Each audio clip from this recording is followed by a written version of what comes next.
If you're a pre-med, you need to check out this week's The Pre-Med Years, where I interview the dean of a brand new medical school, Carle, Illinois College of Medicine. This is Specialty Stories, session number 45.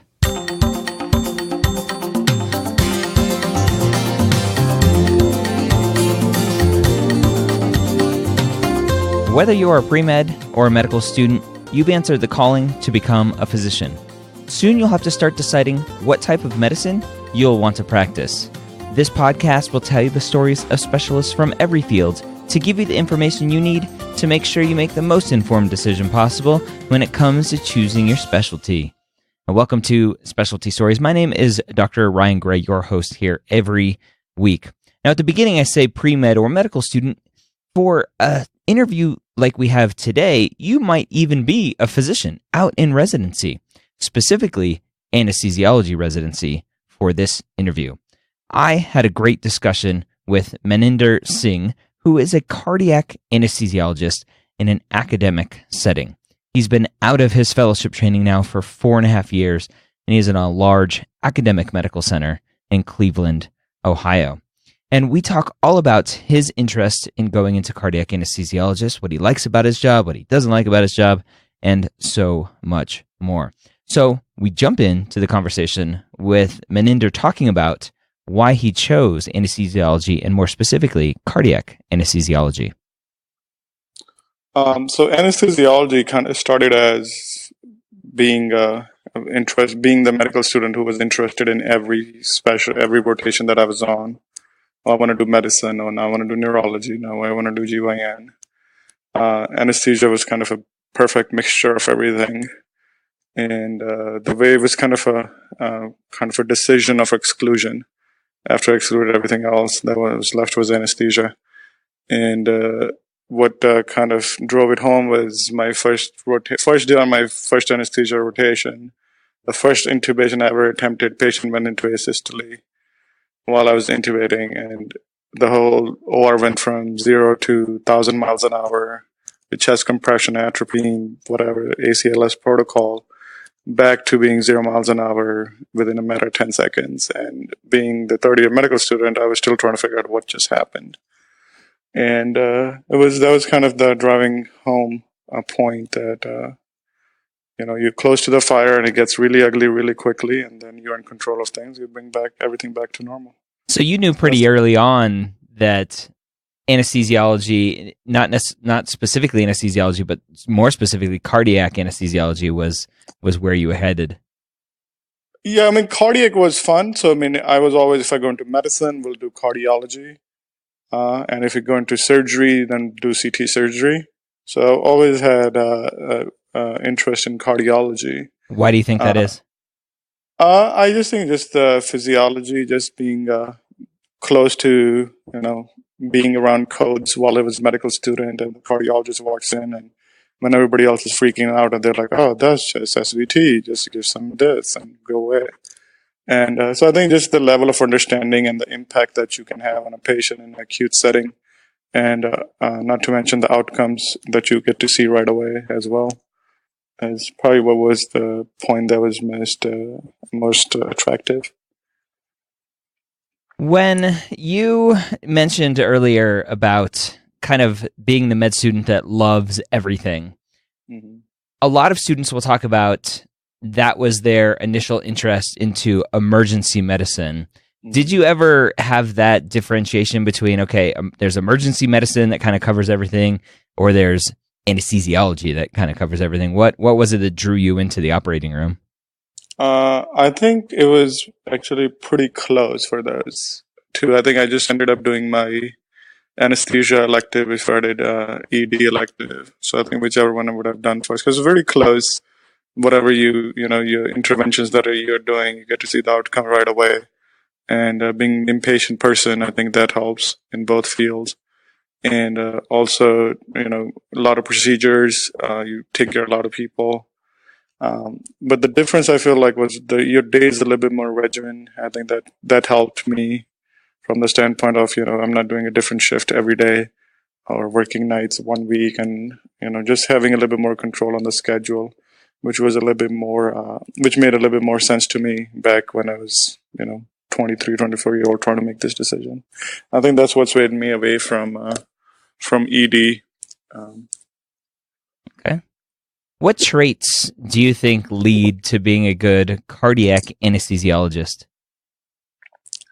There's some traits that are going to be useful, just goes along with every part of medicine. I think as a physician, being a team leader, regardless of the setting, is the most important trait. Being a good communicator, it also helps from the standpoint of working with the CT surgeon, and patient comes in with aortic dissection. Now I have to tell the surgeon, if the patient didn't have the chance to get a CT, whether it's ascending dissection or is it descending aortic dissection, because the incision position, everything is different. So I think being involved, being part of that intense decision making, is something that you have to be confident in your skills, and also not being center of attention while making a decision that's going to pretty much determine what's going to happen to the patient. So I think it was just, as somebody once described me, it's like being closest to the fire without actually being inside the fire. So I think those are the things that kind of made an impact, because there's this outside view or vision of anesthesia as just being peripherally involved, and cardiac kind of gives you away in where you're making diagnosis from the standpoint of your transesophageal echocardiography, which has become huge in the last 5 to 10 years. And now we're doing lots more percutaneous valves and things of those sort, where your TE makes a huge difference. I think you are the first subspecialty of anesthesiology that we've had on. Talk about the need or the reason for subspecializing for anesthesiology. I think as new students are going through this process, they think, oh, anesthesiology, you're the ones putting people to sleep. What is the specific organ or body part have to do with the training?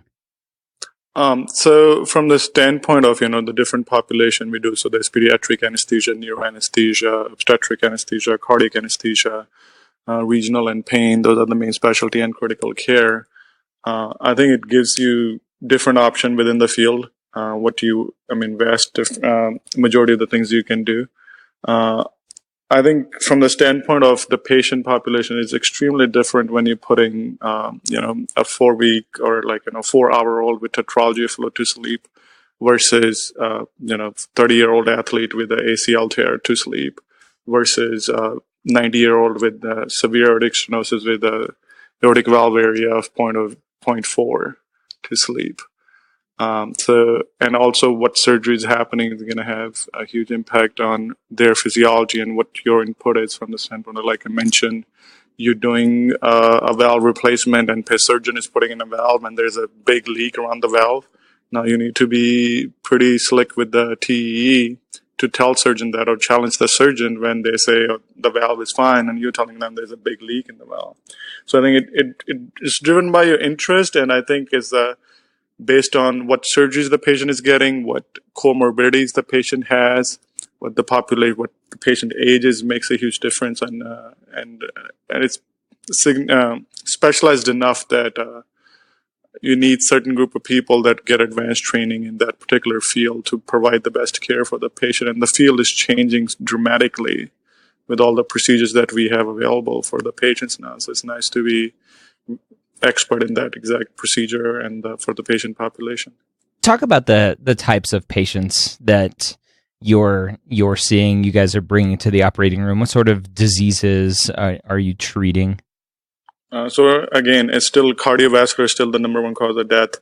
And there's the patients from a cardiac standpoint that we bring into the OR are patients, your relatively stable patient that is coming in for an elective coronary artery bypass surgery, which ended up being a pretty straightforward surgery. And then, you have an option. You can do it on pump or an off pump cabbage. Then next up would be the valves, mostly left-sided valves. You have patients that come in with aortic stenosis, aortic regurgitation. You have patients that come in with mitral valve lesions. You have patients that come with endocarditis. Then we get into right-sided lesion, patient coming with tricuspid issues. More and more congenital cardiac patients are living longer now. So now we see them in their adult life coming up with ASDs. And sometimes if your myocardial infarction is bad enough, you're coming in with a VSD.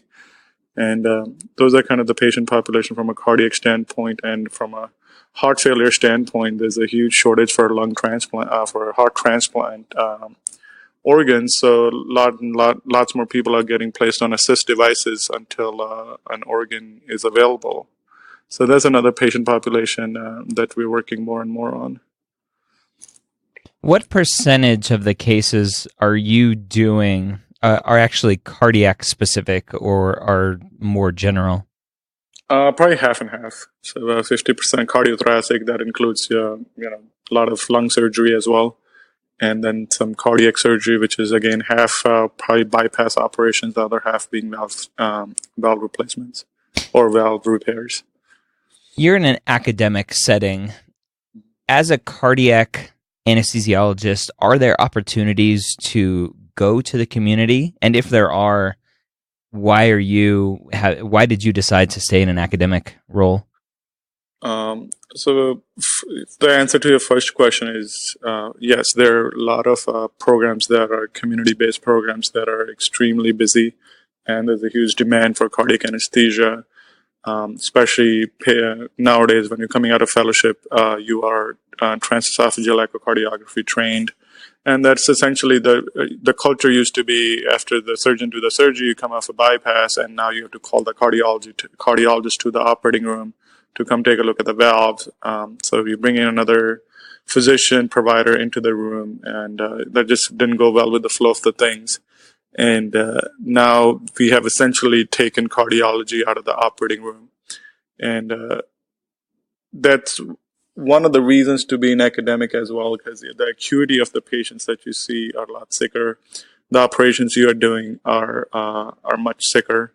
And you have to take care of, you get to teach residents, which also keep you on your toes and keep your skills up to speed. So that's my passion for teaching is probably why I'm at academia. Do you have to take a lot of call? Not terrible. I mean, as a group, we take about one weekend day call, so about 24-hour in-house on the weekend, and then we'll do about anywhere from 1 to 2 weekend days, which will usually be a 16-hour call. You go in at 3 p.m., you stay till 7. Cardiac call end up being a home call.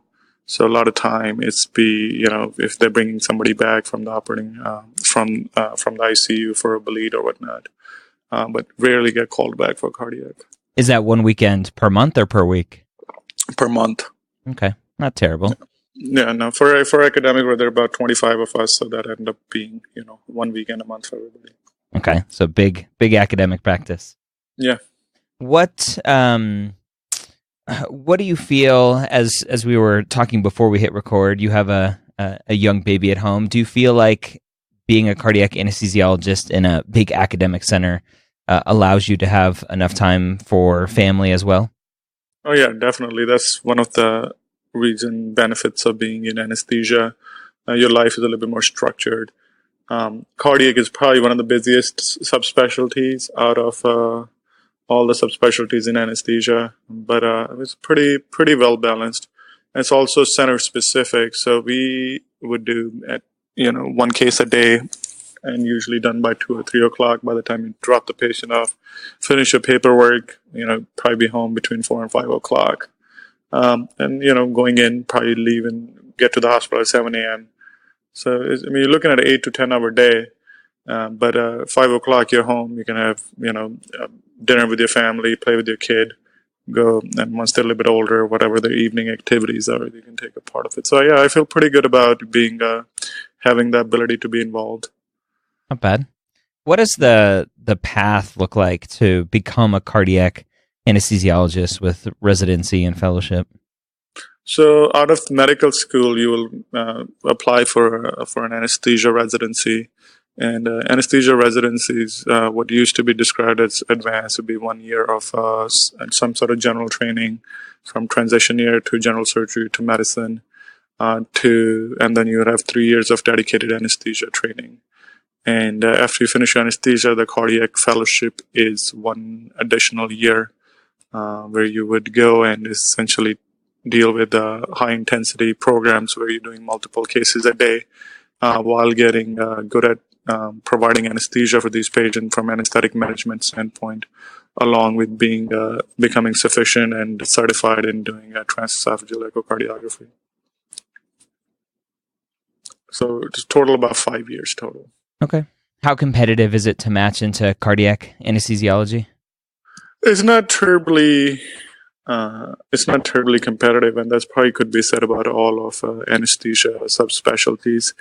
Probably chronic pain and cardiac are the most competitive. Pediatrics getting more competitive as well, but it's certainly much easier to get into cardiac anesthesia than it is to get into anesthesia. What should a student be doing who's interested in cardiac anesthesiology to kind of stand out? The most important thing I would say is just learning, wherever residency program you're in, or if just shadowing the cardiac anesthesiologist, seeing what they're doing, just understanding the intensity that goes with it, and seeing if this is the right field for you. If you have the intensity and the dedication and the desire, you'll succeed no matter what. Standpoint of doing research, being involved, you can do anything that's going to help you with your anesthesia residency. It doesn't have to be cardiac anesthesia specific. But once you're in residency, I always encourage residents to find interesting cases that they do with me. Yesterday we did a case with this lady who had a ginormous right atrial thrombus, which was taking up all of right atrium, and there was a good case report. We took some good pictures, so we can present that, and the resident can write that up, which looks good in your resume. That you're not just saying you want to do cardiac anesthesia, you actually show your interest by your actions. Okay, this is what I've done, and this is why I like it. For the osteopathic medical student listening to this who is fascinated with cardiology and the physiology of the heart, who wants to go into anesthesiology, become a cardiac anesthesiology, do you see any roadblocks in his or her way as an osteopath? Not at all. I think I've met multiple cardiac anesthesiologists that are DOs and osteopaths, and they're phenomenal anesthesiologists and even better cardiac anesthesiologists. So I've trained with DOs. I have trained DOs myself, and I at least in Midwest, or at least on the East Coast where I did my training, I didn't really feel any kind of bias against. Do you interact with the primary care providers much at all as a cardiac anesthesiologist? Yeah, sometimes we have to, depending on what they are. A lot of time it would be for non-cardiac operations that they may be coming in for a patient that may have significant cardiac disease as well. So I had a patient that we did aortic valve, and now she was coming back for a gallbladder surgery. We wanted to know when was the last time this patient underwent evaluation, when was the last echo, and that's something that the patient's primary care, or in some cases their cardiologist, would be following up on and managing. What other specialties do you work the closest with? We ended up, because of our case mix, we ended up basically dealing with every subspecialty from medicine, from surgery, obviously all kind of surgical subspecialties. I was just running around in the pathology lab today trying to look at some slides with one of the cases that we did last week, which was pretty interesting. And I wanted to just, I couldn't find any case reports or any kind of anything for references of what we found in this patient. It was a very specific kind of myxoma that we found in this patient's left atrium. So we dealt with pathology, we deal with psychiatry when we're dealing with their ECTs, we're dealing with internal medicine from standpoint of when we're doing endoscopies, GI bleeds, you name it. I think we pretty much deal with every specialty out there. Do you see any special opportunities outside of clinical medicine for cardiac anesthesiologists? That's a difficult question because cardiac anesthesia relies so heavily on all the things that we need. Like, for example, for any standard anesthesia, any standard cardiac case, you need a TEE, you need a cardiopulmonary bypass machine, which has its own limitation where you can and can't use it from standpoint what all the equipment that you need for that. So there's not a whole lot of things you can do with it from non-clinical standpoint. There's teaching and, which is very enjoyable. So that'd be one thing. How big is industry if you wanted to go into industry? Pretty much all the big stuff is coming out. Is a lot of cardiac stuff's coming out. The big thing right now is the percutaneous valves that we're doing, and which is getting huge. And this again, probably the only research that's going on from a valve standpoint. There's a lot of percutaneous devices coming out for patient with atrial fibrillation that we help with. There's a lot of things coming out from the standpoint of the assist devices I initially mentioned for patients in heart failure. So cardiac anesthesia and cardiac surgery is booming because of what's all is going on in the industry, just from more and more procedures that we have available and people are getting good at. What do you know now that you wish you knew going into cardiac anesthesiology? I think just the intensity of it at times, because you don't appreciate it while you're in the moment, and you actually appreciate it when you're like, for a change, you have a nice easy day or you have a nice easy case. So I just think like at times the intensity gets a little bit too much, and even if I'd known that, I think I would have still gone into it. But I think that's one thing I would just how much depth and understanding that we need to know the cardiac physiology, and which is. What do you do in the moment for those situations? When do you mean during the intense moments? It just depends. I think part of it, your instincts take over. Part of it is, when nothing makes sense, then you just have to tell yourself, listen, I'm very well trained and I'm going to back myself up, even though what I'm doing is not giving me the results that it should. There are things that you can't fix, and you do the best you can. But I think once you do, you need to have your algorithms. You need to have whatever works for you so you don't miss anything. And, just be a good leader and be a good communicator and make sure that, you don't leave any stone unturned. So when next morning you're thinking about it, that you're like, oh, I should have done this. And also don't forget always to, like, it's okay to ask for help from the standpoint of, just having a fresh set of eyes, somebody coming from a different room into your room may pick up something that you weren't able to. So ask for help, be a good communicator, and be loud and clear. What do you like the most about being a cardiac anesthesiologist? My favorite part is echocardiography. That to me is the most fun thing it was essentially one of the main reasons when I got to do my when I did my echocardiography elective as anesthesiology resident. That was I was still considering between pediatric and cardiac anesthesia. That was kind of the last thing that switched me over into cardiac anesthesia, was just the upcoming of TE for all the cases that we do now, and just finding something that I can get really good at. What do you like the least? Not enough cases. Not enough cardiac specific cases? Not enough crazy cases. I'm sure that'll change when I'm 50 years old, but as at this point, I think it'd be nice to do more craziness, and that's just being in the backyard of Cleveland Clinic. That's kind of the outcome, the drawback of that. Yeah. Okay.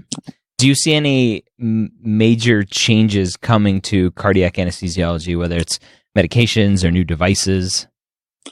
Yeah, lots of devices that are coming up. A lot of things that we can do, like we can do devices now for mitral regurgitation, for something that a patient would have to go in for an open chest procedure.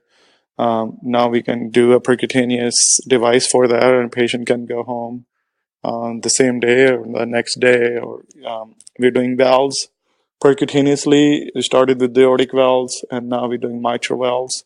So these are the patients that are high risk for a sternotomy and for all the long rehab that goes with an open heart surgery. So we're doing this percutaneously, and the patient go home the same day or next day. We're doing more and more devices for assist devices for heart transplant patients that are waiting for an organ to come up, where we can put a device in them and send them home. And when their organ comes, then they come in, and we call them essentially a bridge therapy, a bridge to their transplant. But there's a lot of stuff happening from that standpoint. A lot of devices coming up.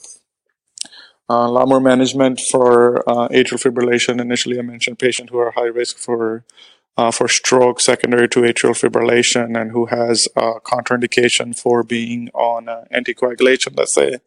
We would actually go in there, and if there's certain procedures we can do to basically essentially close out the atrial appendage, whether it's a lariat procedure or a Watchman procedure, so patient doesn't have to be on anticoagulation. So lots of new stuff coming up. Now, just to clarify for a student, a lot of those devices, everything that you were talking about, those are going to change how you practice as an anesthesiologist. But you, as the cardiac anesthesiologist, aren't the actual one putting in those valves and everything else, correct? Exactly, but we are an integral part of that. Yes. Because, so let's say from a left atrial appendage standpoint, where we are identifying the appendage for the cardiologist, or we are finding exactly where they need to put the valve in. So let's just give you an example of an aortic valve that we're putting in. So remember, your coronary arteries are taking off within about 6 millimeters from where the aortic valve leaflets are. So if your valve's profile is 3 millimeters, and if you are, 10% off here, too deep or too shallow, the valve's not going to sit exactly where you need it to sit. And that's all guided by transesophageal echocardiography. And that's the kind of stuff that's going to help a cardiologist and a CT surgeon do the procedure. So even though we are not actually deploying the valve, we are actually telling them exactly when and where to deploy the valve. And that's actually, make you feel like a big part of the team, because they rely on the information that you're telling them. That sort of collaboration, that teamwork in the operating room is the first time I'm hearing that sort of unique partnership between different specialties. Can you think of any other specialties where there's such a unique interaction between the two different specialties right in the moment? Not really, because it's just I always like to tell the resident that we are the eyes for the surgeon. He can't see the heart. Mm-hmm. I'm the only one who can see that. He can see the valve. He saw the left atrium closed. Now he doesn't know how the mitral valve is looking. I'm the only one who can tell him that. Yeah. And it puts a lot of pressure on you, and it's a good pressure that you need to have. You have to be the best at echocardiography you possibly can. Yeah, you're gonna miss something and make a mistake here or there. That's fine, but you need to back yourself up and train the possibly you can. And and surgeon they will ask you, and they'll say, okay, you want me to go back on bypass and take a look and fix this valve? And you have to tell them, yes, that's what you need to do, because the valve is leaking already. There's a paravalvular leak, and it's not going to get better on its own. You're going to put the patient in a heart failure. Yeah. So there's times when you have to make those big decisions, and the surgeons respect you. Obviously you have to earn your credibility, but they know that they need you. Yeah. The only other relationship where I see a similar but nowhere near the amount of collaboration is with movement disorder patients and mm-hmm. deep brain stimulators with neurology and neurosurgery. Mm-hmm. Similar, but very, very different. If you had to do it all over again, would you still be a cardiac anesthesiologist? Yeah, absolutely. And what last words of wisdom do you have for a pre-med or medical student, or even an anesthesiologist who's thinking about going into cardiac anesthesiology? Just do it. Don't think twice about it. I think it's one of the best specialties. It's from a job security standpoint. You're doing something that not very many anesthesiologists can do from the standpoint of echocardiography. So you did all this training, so you want to make sure you're always in demand. And and be prepared to work hard, and people would appreciate your hard work whether it's the surgeons or whether it's other anesthesiologists who are calling you for help. You essentially become the go-to person for every sick patient, for every big case, whether it's a cardiac case or a Whipple or what have you.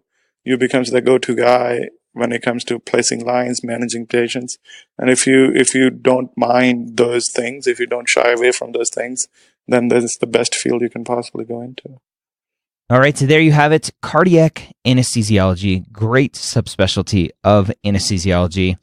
As Maninder was talking about, it's a specialty, anesthesiology, of loving every specialty, and he chose the operating room route versus emergency department route, and loves every minute of it, it sounds, and even wants more of it, wants that more higher acuity patient. So if you're thinking about anesthesiology, take a look at cardiac anesthesiology. Find a cardiac anesthesiologist to shadow. That's the best next step that you can take on this journey.